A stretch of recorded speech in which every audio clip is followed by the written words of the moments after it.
Okay, so to kind of wrap up the day, we've got our map competition. So I'm going to invite Jill Sherwood from the Map and Geospatial Hub up. Jill is a geospatial analyst working with Matt and his group. Let me just go ahead and say Jill is a lifesaver. She's the person that helps every student on campus basically get access to this analytical cartography software. So this GIS stuff, this mapping stuff, she's kind of the key holder of a lot of that, and she helps out a lot of students, and she's a pleasure to work with. So, Jill? Yeah.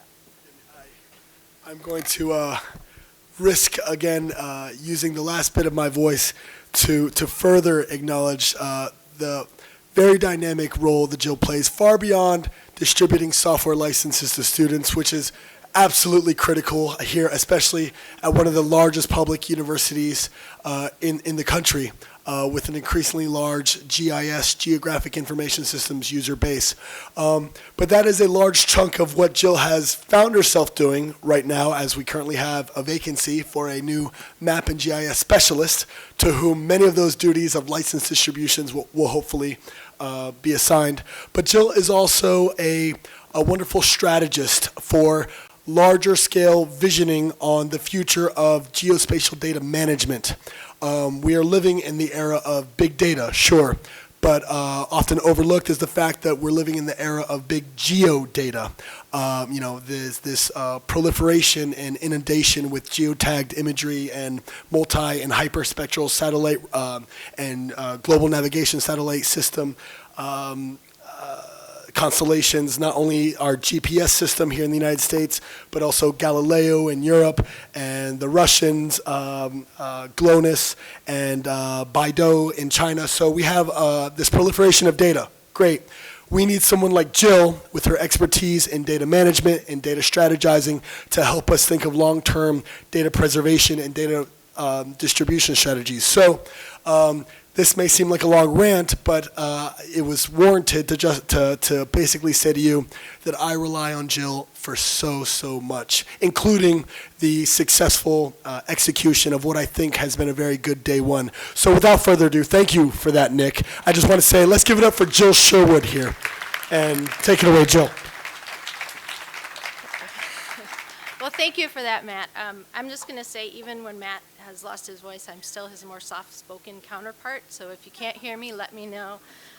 Since this conference is really about maps and mapping the Grand Canyon, we decided to have a student map competition to kind of showcase the work of up-and-coming cartographers. The competition was open to students enrolled in any certificate, college, or university, and we had 3 categories for it. So we had an artistic, a data-driven static, and a data-driven dynamic.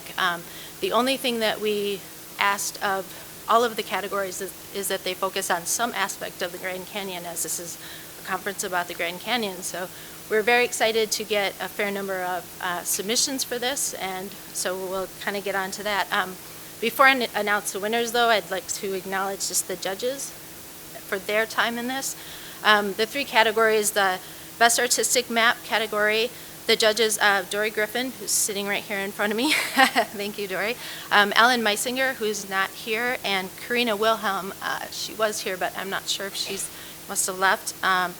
Data-driven static map, the judges were Barbara Chapito-Lurie, Shay Lamar, and myself.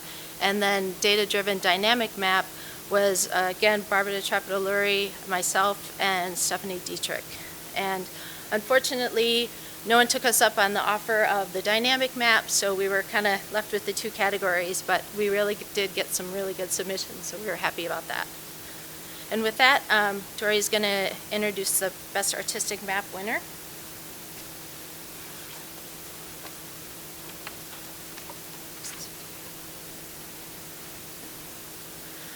Hi everyone.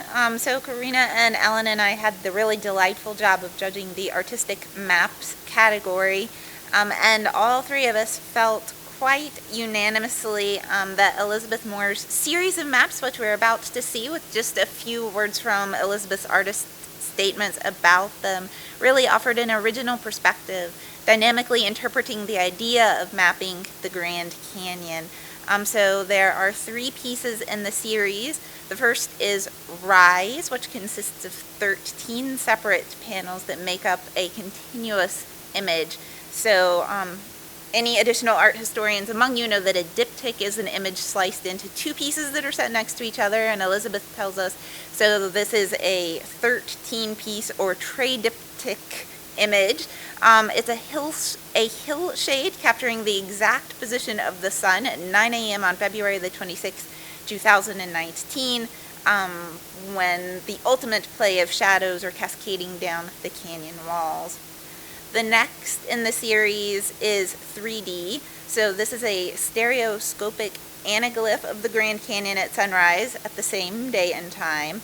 So an anaglyph is a pair of images with one shifted to the red band and the other shifted to the cyan, and then they overlay to make a 3D effect. And a stereoscope is a pair of images that are taken from slightly different angles to kind of mimic the way that human perspective works. So those 2 technologies have been combined here.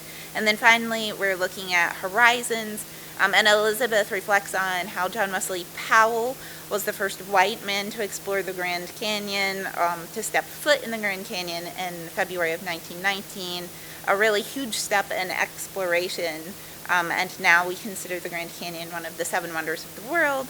Juxtaposed here with the New Horizons Space Telescope, which is also exposing us again to new horizons. So offering us as viewers chances to reflect on the vastness of the Grand Canyon and our own human scale in new and really visually engaging ways.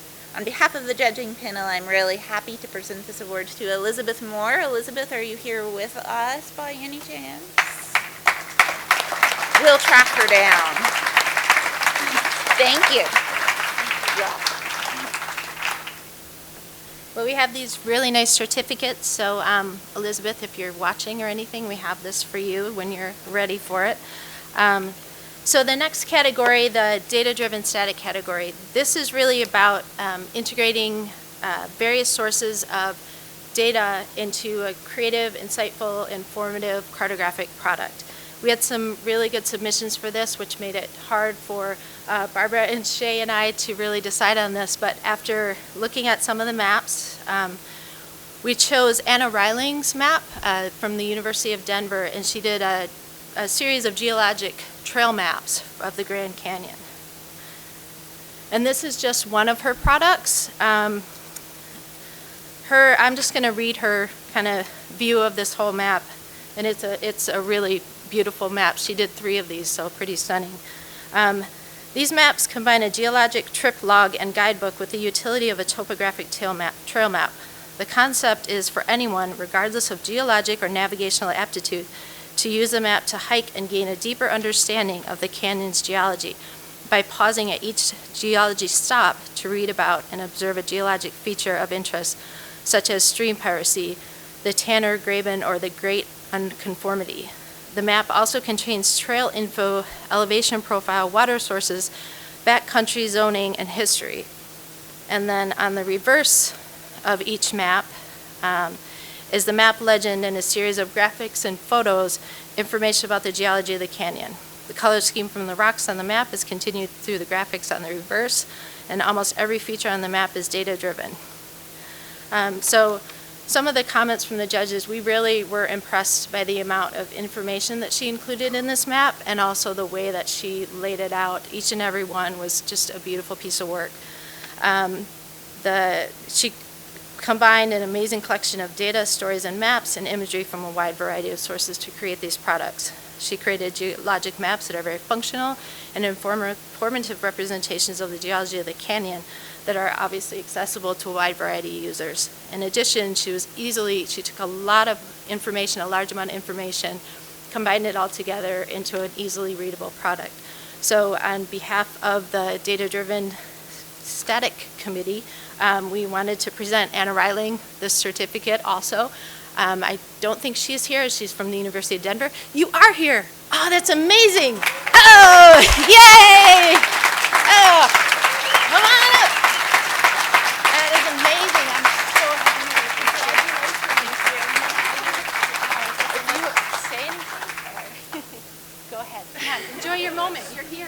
So surprising. I just would like to thank everyone that made this map possible, because the geologic data was prepared for me, basically, and I just digested it. And also, I had some proofs printed of each of these maps. I did Hermit, Grandview to Hance, and Tanner. And the idea is to do a geologic trail map for, well, whatever trail I want to know the geology about. So I have some of those if anyone wants to look at them. Thank you so much. Beautiful work.